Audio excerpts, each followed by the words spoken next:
There is one type of argument that predicts divorce more reliably than almost any other. It isn't parenting. It isn't sex. It's money. And the couples who are about to lose their marriages over it almost never know what they're actually arguing about. A receipt for $84 sits on a kitchen counter somewhere tonight. Saturday brunch. 2 coffees, 2 plates of avocado toast, the tip rounded up. Her husband paid with the card he uses for everything. He didn't think twice. He found the receipt 3 days later in the pocket of his jacket. After his wife had already seen it, she didn't say anything at first. That's the part that matters. This is how most arguments about money begin in modern relationships. Not with a fight. With a receipt. With a balance check. With a notification that says, "Your statement is ready." There's a long, quiet moment before the conversation. And when the conversation finally happens, it's almost never about what it sounds like it's about. Every money argument is subtitled. The dialogue you can hear is one conversation, usually in dollars. But there's another conversation running underneath it in a much older language.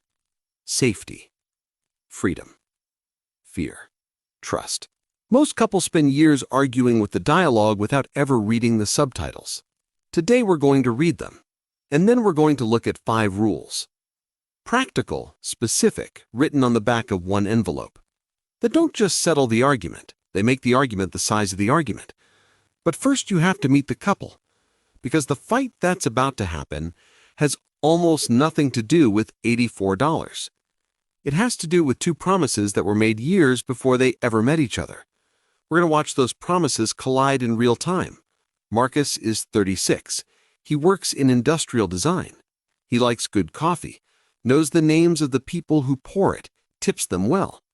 He grew up watching his father work 2 jobs to keep the family afloat, and miss every birthday party because of it. Marcus made a private promise to himself in his 20s that he would never be so busy with work that he forgot to actually enjoy his life. Sarah is 34. She's a hospital administrator. She knows what their savings account looks like to the cent. She grew up watching her father track every receipt in a ledger at the kitchen table, because her family had been one missed paycheck from disaster for most of her childhood. She made her own private promise around the same age. She would never, ever feel that kind of fear again. This is the part that almost no budgeting video tells you. Marcus and Sarah are not fighting about brunch. Marcus is defending the life he has decided he is finally allowed to live. Sarah is defending the safety she has decided she is finally allowed to feel. Both of them are protecting a version of themselves that was built before they ever met each other. The subtitles, in other words, were already written. I'll be honest with you. I've watched this fight more than once. Friends, family. Good people who are good to each other in every other way. Turn an $84 receipt into a referendum on character. And the part I keep noticing is this. Neither of them is wrong. They're both protecting something real. They just don't know they're protecting it. And the longer that goes on, the more the relationship erodes. Not from the receipts themselves, but from the accumulation of arguments that never quite get to the thing they're all about. So let's see the fight. Then, let's fix the system that produced it. When Sarah finally brings it up. Sunday night, after the dishes, she does it carefully. She says, "I noticed the brunch thing." She doesn't say $84. She doesn't have to. Marcus hears the number anyway. What happens next happens in nearly every couple at some point. He says, "It's just brunch." She says, "It's not just brunch." He says, "You're treating me like a child." She says, "I'm not treating you like a child. I'm worried about our future." He says, "You're always worried about our future." She says, "Someone has to." The dialogue is about brunch. The subtitle is something neither of them can read, because neither of them has ever seen it written down. But you have. You watched it get written. You already know what each of them is defending. There is research worth knowing here. Fidelity's 2024 Couples and Money Study found that roughly 1 in 3 partnered Americans identify money as a source of relationship conflict. Among couples aged 18 to 24, that figure climbs to nearly half. And researchers studying long-term relationships have consistently found that arguments about money predict divorce more reliably than arguments about almost any other topic in the relationship. There's a structural reason for this, buried in another statistic. Roughly 89% of women and 70% of men in committed partnerships are now in dual-career households. In your parents' generation, one person usually held the financial steering wheel. In yours, both of you do, and you are not always trying to steer in the same direction. What most couples do when the receipt becomes a fight is reach for more system, more apps, more categories, more tracking, a spreadsheet for the spreadsheets. They think the answer to disagreement is precision. So they build elaborate budgets with 28 line items, set up alerts for every transaction, schedule monthly money meetings that nobody looks forward to. And here's the part the budgeting industry doesn't advertise. It almost never works. Not because budgets are bad, but because the complexity itself becomes the new battlefield. Every line is a new place to disagree. Every alert is a new moment of judgment. The system that was supposed to remove conflict from the relationship becomes the most conflict-rich surface in the relationship. Couples who started out fighting about one receipt end up fighting about category definitions. There is a different way. It is older than personal finance in YouTube. It sits at the root of what's sometimes called financial minimalism. And it rests on a quiet idea that most modern advice gets backwards. The idea is this: simplicity is not the enemy of seriousness. It is the seriousness. Here are the 5 rules. Read them one time. Then we will talk about why each rule does something that the other 4 rules cannot do. Rule 1. Spend less than you earn as a household. The first one sounds like a joke until you sit with it for a moment. Spend less than you earn. Together, as a household, not as individuals. This is the one principle that financial minimalists, traditional financial advisors, and behavioral economists all agree on without qualification. It is the floor. Everything else, every framework, every app, every strategy, assumes you have already done this. And it's the part that, in 2-income households, gets quietly skipped because each partner is silently assuming the other one is handling the math. Here's why this matters for the receipt argument. When Marcus and Sarah agree to this rule at the household level, the $84 brunch stops being a moral question. It becomes an arithmetic one. Did we this month take in more than we spent? If yes, the brunch was fine. If no, the brunch is part of a bigger conversation. But the conversation is no longer about Marcus's character. It's about a number. That's what the first rule does. It depersonalizes the argument. It moves the conversation off Marcus and onto math. But depersonalizing the argument is only half the work. The other half is something most couples never even attempt. Rule 2. 3 buckets, not 30. The second rule borrows a framework that's been circulating in personal finance for a couple of decades and is sometimes called the 50-30-20 rule. 50% of household income for needs: rent, utilities, groceries, transportation. 30% for wants, including all the discretionary spending that couples typically fight about. 20% for the future: savings, retirement, 401k contributions, debt reduction. For Marcus and Sarah, both salaried, both in their 40s, pulling in around $9,000 a month combined. That's $4,500 for needs, $2,700 for wants, $1,800 for the future. 3 numbers. That's the whole system. The point of this framework is not the specific percentages. You can argue about whether yours should be 55, 25, 20, based on where you live and what you make. The point is the number of buckets. 3. 3 buckets is the most a couple can hold in their heads at once without arguing about which bucket a thing belongs in. 28 categories means you spend your Sunday nights debating whether the new running shoes are a need or a want. 3 buckets means brunch is obviously a want, and the only question is whether the want bucket has room.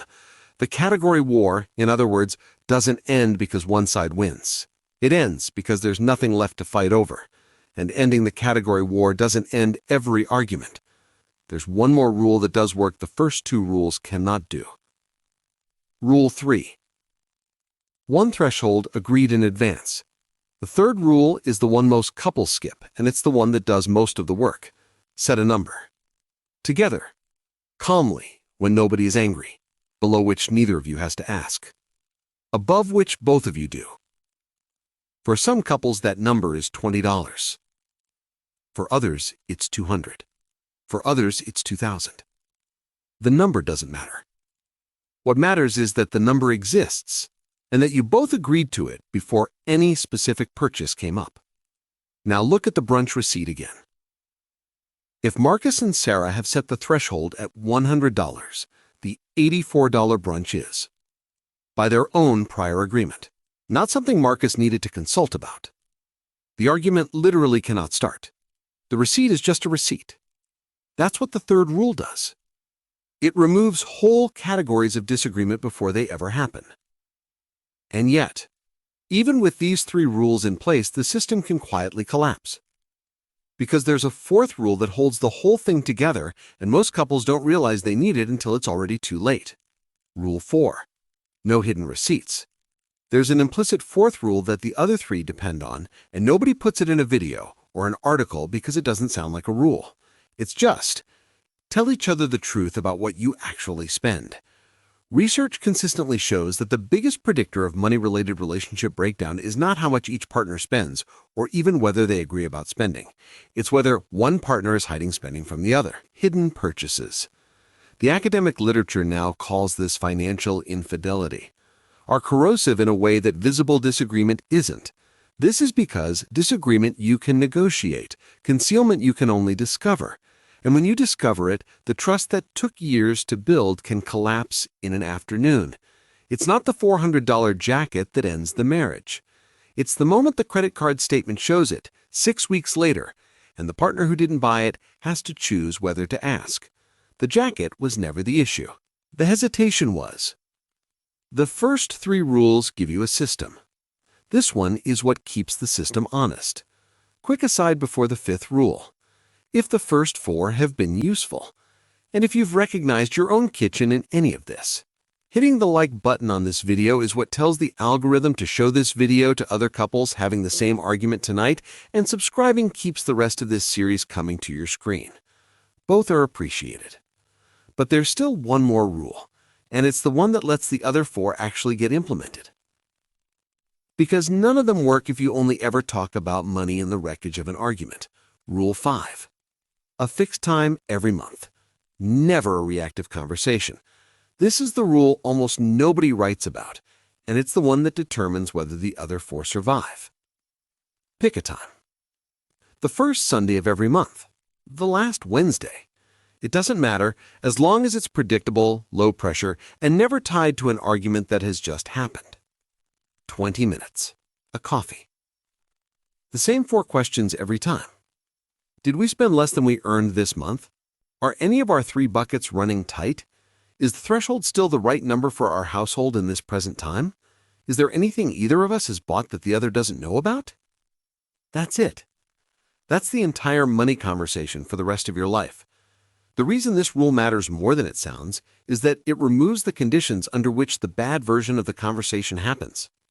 The bad version happens at 9 p.m. on a Sunday after one of you has seen a receipt and let it sit for 3 days. The good version happens at 10 a.m. on the first Sunday of the month when nobody is upset and the 4 questions are already on the table. That's what the 5th rule does. It moves the conversation out of the wreckage and into a routine. The bigger picture, here's what you should pay attention to. None of those 5 rules is actually about money.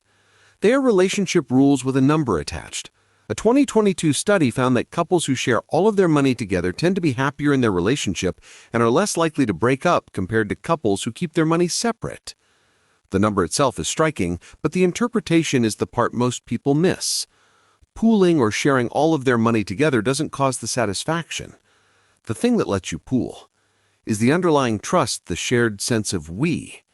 And that is what causes the satisfaction. The pooled account is a symptom, not a cause. The 5 rules work the same way. They are the visible symptoms of a healthier underlying agreement. And the strange, quiet truth of financial minimalism is this: the fewer rules you have, the more those rules can hold. That's what the system actually does. It carries more value than a tiny budget of 30 lines could ever hold. Picture the same kitchen, 6 months later. The first Sunday of the month, coffee on the table. Sarah opens her laptop. Marcus pulls up a chair. Did we spend less than we earned? Yes. Any bucket running tight? The wants bucket. Just a little, but still under. Threshold still right. I think so. Anything either of us bought that the other doesn't know about? A pause. No. The conversation takes 9 minutes. They go for a walk after. It turns out that reading subtitles looks like this. Couples don't fight about money. They fight about who gets to feel safe and who gets to feel alive. That's the part that matters. Not the $84. Not the receipt. The fact that somewhere underneath every disagreement a couple has about money, there is a smaller and quieter agreement waiting to be made. About whether those two things, if set up the right way, can stop working against each other. If you want the spreadsheet that turns these 5 rules into something you and your partner can actually sit down at the kitchen table with, the ultimate budget for couples, it's on our website at financescoops.com. The link is in the description below this video.